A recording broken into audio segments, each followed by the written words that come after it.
Hey everybody, this is Frilioth and welcome to another Minecraft video on the AlphaCraft server. Right, I'm off to spawn today. I've got a few materials because it's about time that the alphas decided on a design for the main nether tunnel.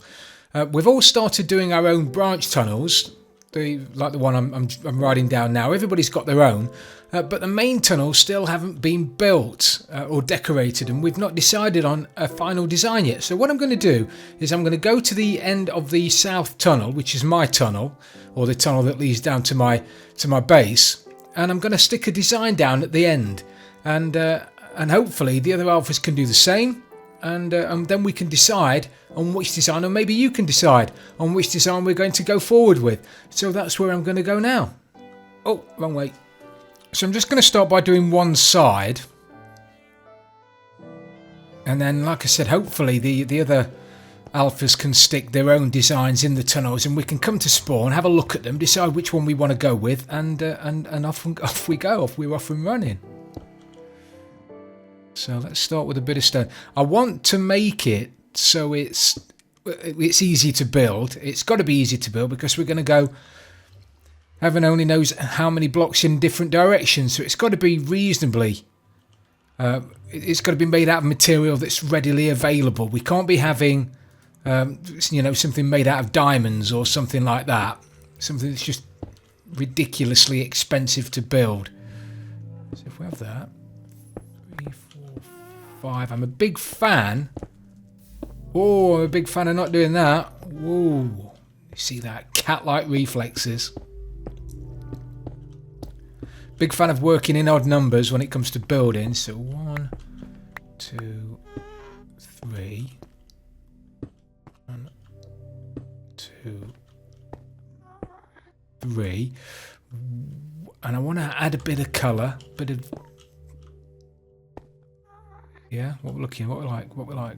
Do we have a crafting bench here? Got to have. We don't have a crafting bench. Dagnabbit.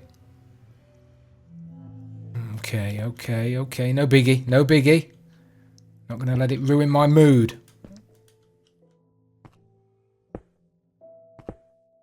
Now that there.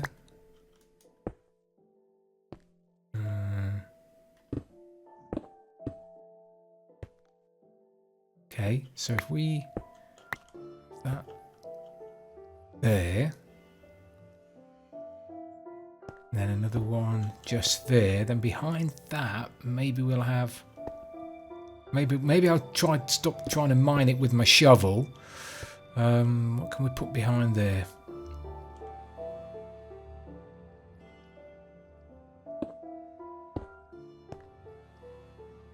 Yeah. Let's have a bit of I bought some nether wart block. I don't have a lot, and admittedly this is not that easy to get hold of. However, we can get hold of it. Right, you're going to have to bear with me for a second. I'm just going to have to run and find myself a crafting bench. I'll be back in a second. Okay, so I've got myself a crafting bench. Thank you, Jaques-O for lending me the wood. Although I'm sure you've got no idea that I borrowed it, but I borrowed it anyway. Yeah.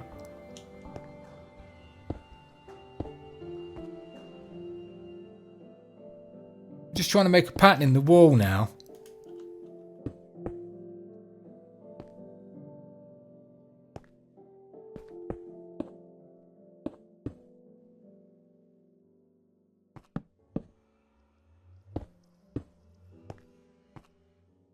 Yeah, I'm not. Yeah, I'll keep saying yeah.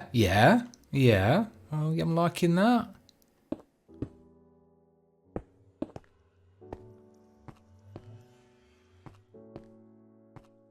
What do you reckon so far? Easy to build, bit of a pattern. I'm not liking it.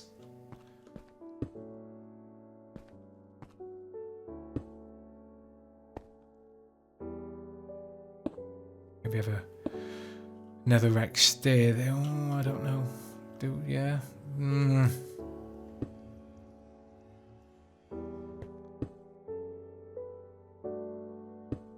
Building on camera. I hate building on camera, but you guys do deserve to see me doing a little bit of building on camera, I guess.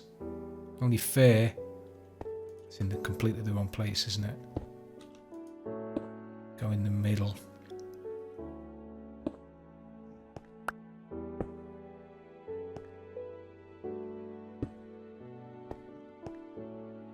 Ooh, I like that.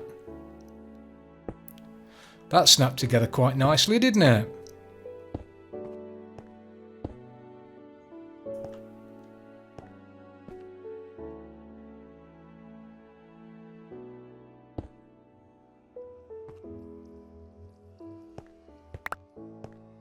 What are we thinking, everybody?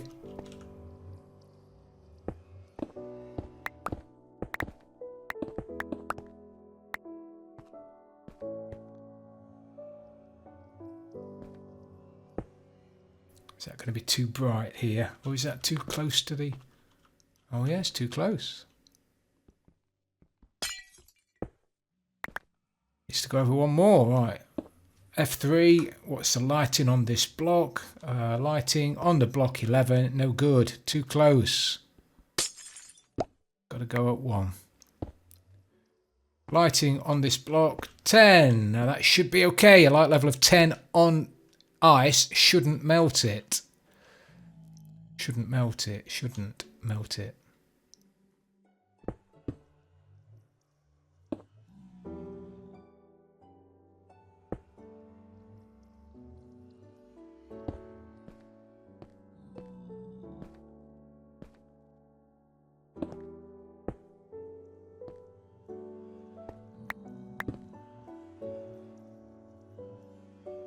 No, I don't like that.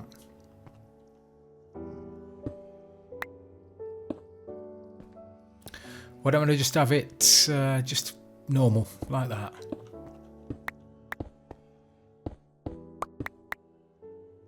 I've got andesite, haven't I? Yeah, just a little bit of andesite up there. See what that looks like.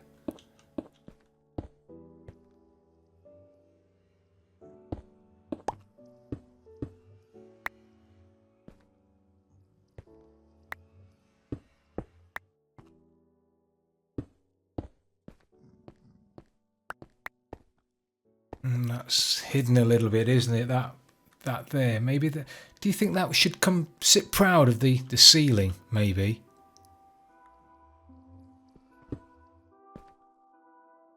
Oh, I like that a bit better. Yeah, I don't mind that at all. So there you go, alphas. Get yourself in a tunnel and get yourself building the start of a nether tunnel. And hopefully in a couple of weeks we can then have a little competition just to see who's like the best. And then we can start decking out these nether tunnels because they're looking awful. It's only the north and the south one that's got ice on it. Anywho, job done. On to something else. Okay, well, I've come back to have another look at the industrial stone generator that we made the other day because I've had loads of comments about it. Thank you very much for that. But I've had one comment from Sanderbob who said that it would probably be better if I could get the wall of pistons at the back to only fire when there was something in front of them to push forward, which is, in fairness, a fantastic idea. And I'm just ashamed that I didn't think about it to start with. At the moment, as you can probably remember, the pistons at the bottom push the stone block up, and then all of the wall of pistons fire to push it this way, even if there's nothing in front of it. So the stone comes up and then moves across and moves across and moves across again. But all of these pistons fire. Now, before they fire, obviously Minecraft has to calculate whether there's a piston, whether there's something in front of it, and if there is something in front of it, is it movable, and you know, all kinds of calculations that have to be done prior to the piston being pushed. And this is done every 4 ticks or so. So you can imagine there is quite a bit of lag.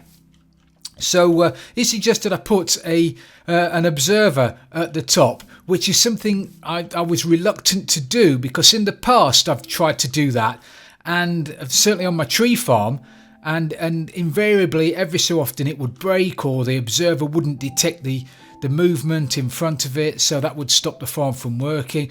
But I've been thinking about it, and I tend to think quite a bit about Minecraft, sad as I am, and I think I've come up with an idea, a design based on what Sanderbob said. So what I need to do to start with is, let me just rip out these observers at the back, because these are going to move to the other end. I don't need that there either. I also want to mess about underneath. At the moment it uses quite a lot of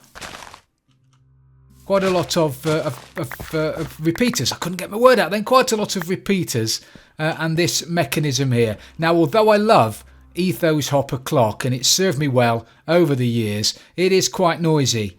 So I'm going to replace it with a clock that is silent. Now, I don't know whether... I'm pretty sure I haven't invented this clock. I am absolutely sure that it's not my design. However, I can't find where I got it from. So I made it in my test world a while ago. But as I say, I don't think I made it up myself. So I think it's probably somebody else's design. I apologise. I can't credit the person who initially made it. Maybe you guys can. Maybe you guys know where it came from. But for the time being, I'm just going to have to just say thank you to whoever it was. However, I can't credit you because I don't know who you are.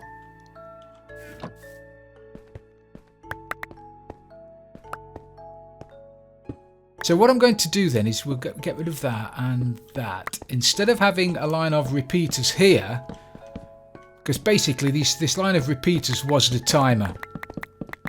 Instead of doing that, and instead of having that up there, which we don't need anymore, because this bottom line now is no longer going to be powering the pistons up the back. Get all that filled in. So what we're going to be doing instead is having a hopper, sort of a four-way hopper forming the clock. So we'll have 4 hoppers here with one item in them, and that the item in the hopper will go around and around and around, and every few ticks or so it will give out a pulse, and that's just about long enough for the lava to fall down over the water at the front to form stone. It's not quite long enough, but it's close enough. So what I need to do first, it's dark o'clock. Let me go and sleep. It's also been noted that my inventory management is absolutely pants, and I do agree. My inventory management is absolutely pants. So I apologise. I'm no doubt going to be throwing stuff out of my inventory all the time. Let me get rid of some of that. Okay. Don't need that. Need some of those. So initially, let's put the mechanism in over the back that is going to fire the back wall of pistons. So I'm going to be using an observer here. Now I've got to be careful with this because an observer detects when there is a change in state of the block on the face of it. So if I put one here, like this, every time now there's a change in state there, that piston will fire. So a block appears there, the piston will fire. The piston at the back will push it out of the way, causing the piston to fire again because the state's changed. So what I need to do to stop that from becoming a problem is, hopefully, if I stick another observer. Do I want one there or do I want it on top? Try it on top. Have another one there, and then have a piston on top of. Have a sticky piston on top of that. Every time.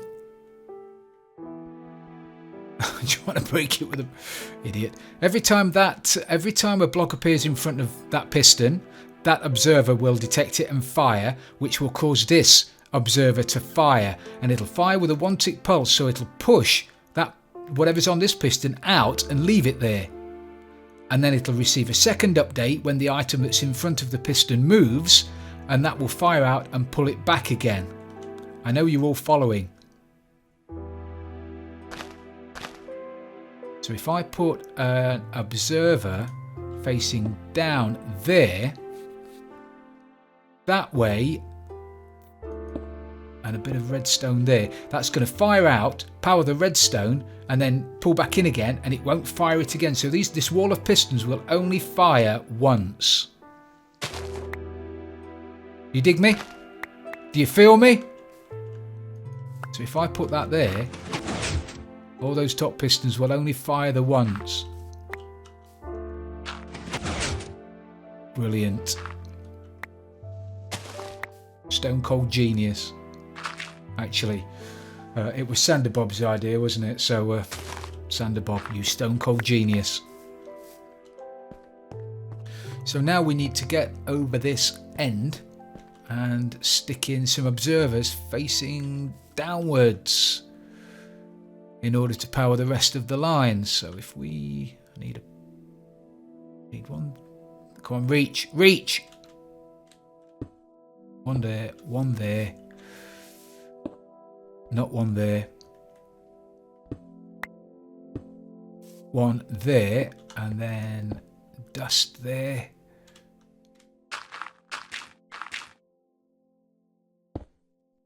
There, dust there,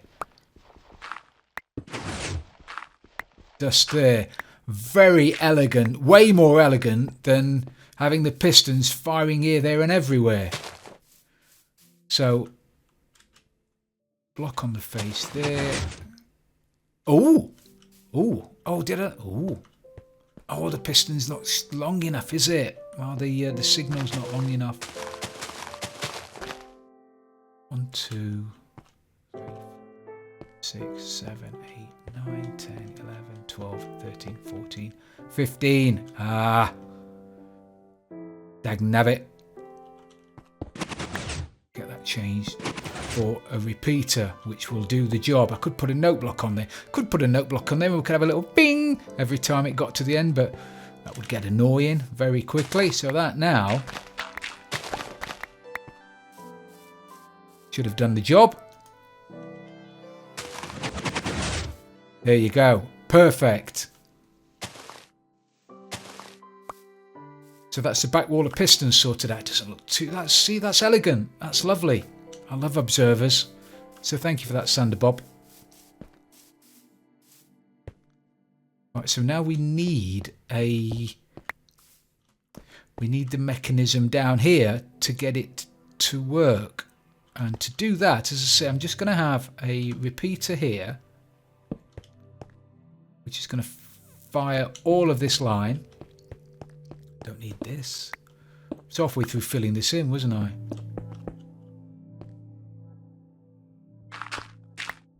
Quite sure why that's dirt, but hey ho.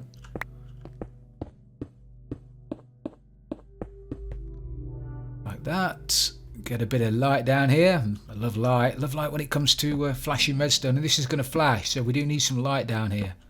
We'll put it there. Oh, I've got light. I've got light above me. Look at that. There's light everywhere.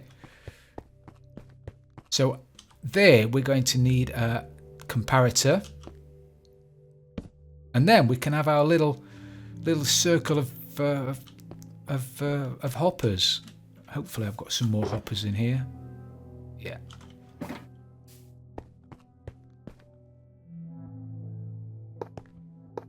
So a hopper pointing into a hopper, pointing into a hopper, pointing into a hopper. So every time we put an item in there now, let me just remove that for a second. If I put one item in there now, it pulses like that. And that is, as I say, it's just shy of the perfect amount of time needed for the lava to fall down. We'll probably get 6 pushes out of it before it misses one because the lava's not fallen down, and then it'll start again. But this system, I think, is going to be quicker than the old system. And to lock it, you just need a what do you need? You need a block there and then a torch on it. And that turns it off.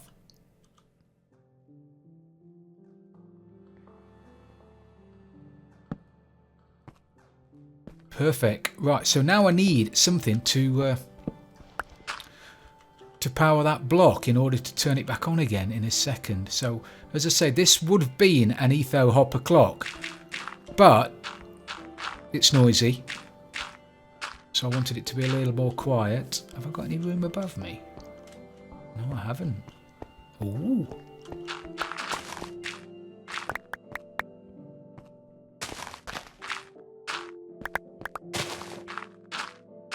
Can't beat a bit of working room.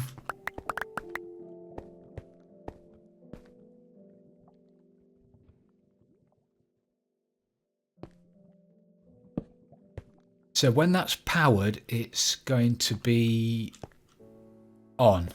So if I stick a block there and I stick a comparator, I don't know whether I'm going to have enough comparators. Comparator there.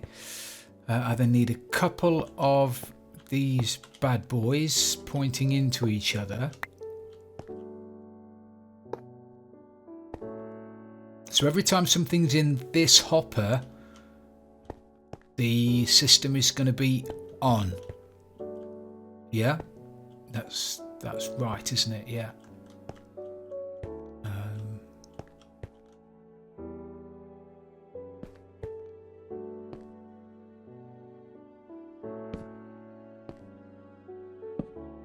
That there and there, that there and there. You're going to have to bear with me. I'm just going to be saying there and there a lot and there and there. Right? This uses droppers, so we're going to have the time the clock is on for is going to be dictated by the amount of items in these hoppers. What turns it on and off, or what causes the hoppers to lock and allow items to flow from one to the other, is going to be a couple of droppers, which are going to be up here. So we'll have one there like this.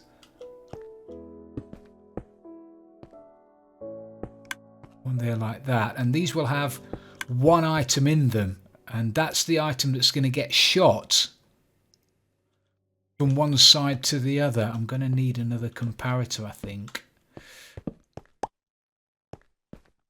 Just steal one for a second. They're going to go like that. Then we need blocks over those. We need redstone on the floor. Excellent. And now to lock the hopper underneath those, that dust there won't lock the hoppers. We need to put a torch underneath it. We stick a torch like that. And let's stick all the dirt in there for the time being. Stick all the dirt in this one.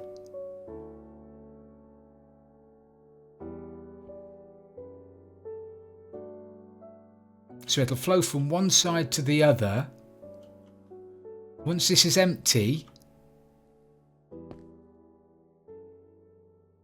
it causes the redstone torch to flash because it's no longer powered. It's quite difficult to explain. While there's something in this hopper, that redstone torch is on. The comparator is on, which means that torch is off. When that hopper completely empties, the comparator turns off and the torch fires for a second, and that fires the item that's in this hopper, in this dropper, over to the other side, which then causes this comparator to be powered, which turns on that redstone torch, which turns on that redstone dust, which turns on the redstone torch, which locks this hopper so that the items will now stay in that hopper and not flow back again. But as you can see, it does exactly the same job as the etho hopper clock, but it's silent. We don't have pistons firing here, there and everywhere. Brilliant. But I want to turn this into a one cycle clock. So I'm going to need to take out one of these One of these comparators.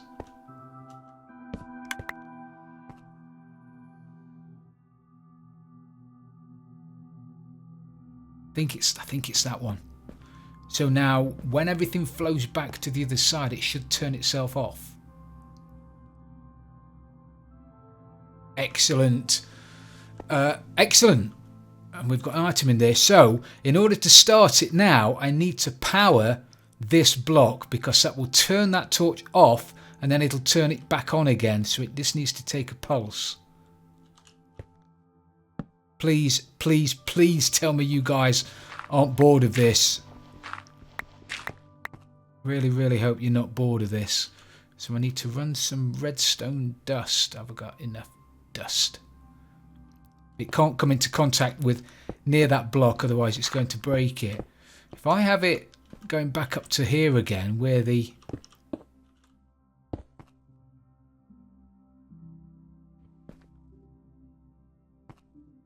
Yeah, I have it going... Dust in there. Have it there. Then have a comparator coming off there.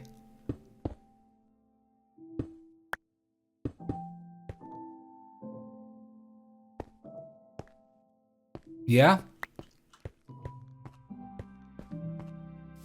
Oh, night time again. So now press the button.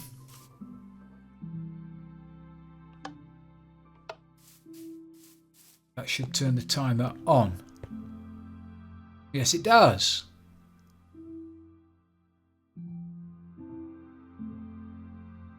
And when this fills back up again,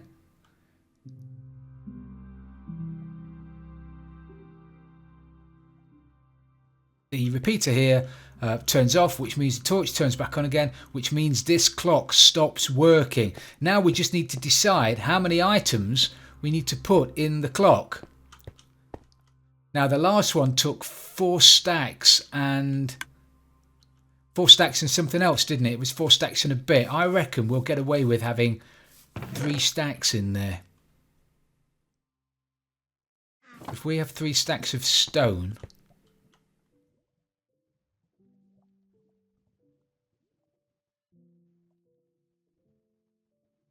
3 stacks of stone in there. Comparator just there. Fabulous.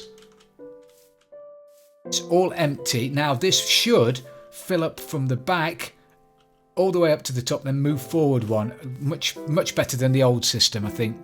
Thank you, Sanderbob.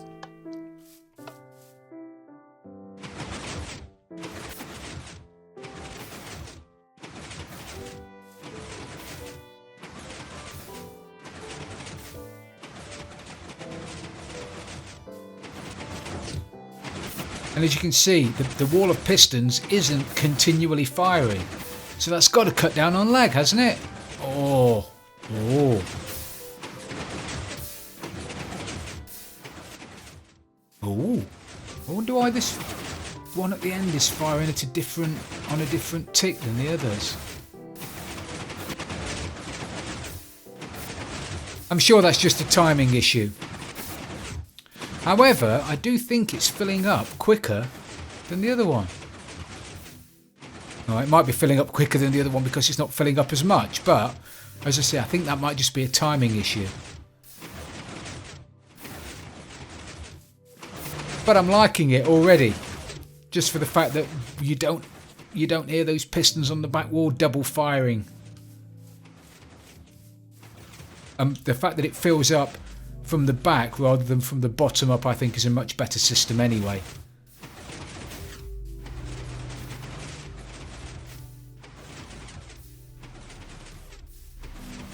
Right, nearly there. Thank you for indulging me with this as well.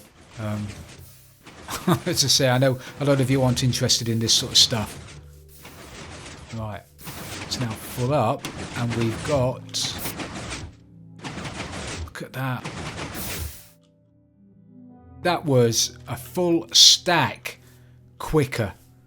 Admittedly, we are missing quite a lot of stone at the top, which is something I'm going to have to mess about with again. I'm sure it's a timing thing. I'm sure it's a timing thing. So I'm going to mess about with that off camera. But thank you, Sanderbob, for suggesting it. And thank you, everybody, for, as I say, indulging me in this bit of redstone-ness, which I thoroughly enjoy doing. Brilliant. You wouldn't believe what it was.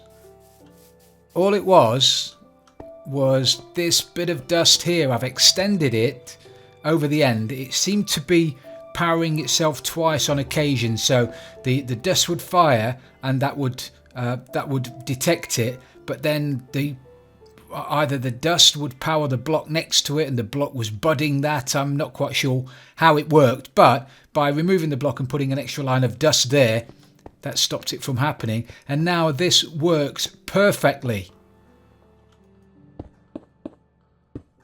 I love a couple of blocks in around here, but a bit of light. We'll put a fork in it and call it done. Brilliant, I'm happy with that. Now we can go off and do a little bit more work on the Iron Alpha. Okay, we're back on the Iron Alpha, and I appreciate this episode has overrun a little bit more than I wanted it to. So I just want to give you a quick update of what we've done over here. I think in the last... oh, my ankles. In the last episode, we put in the rails at the bottom.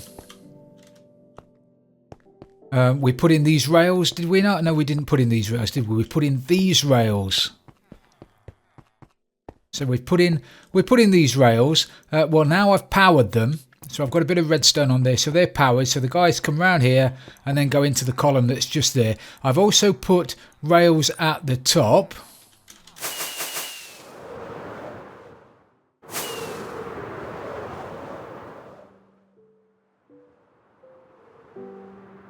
Oh, that's a problem. That's a problem when you're dealing with clear glass. You can't see clear glass until you run into it. That was something straight out of Tom and Jerry, wasn't it? Ridiculous. Coming in too hot. Oh, that was close.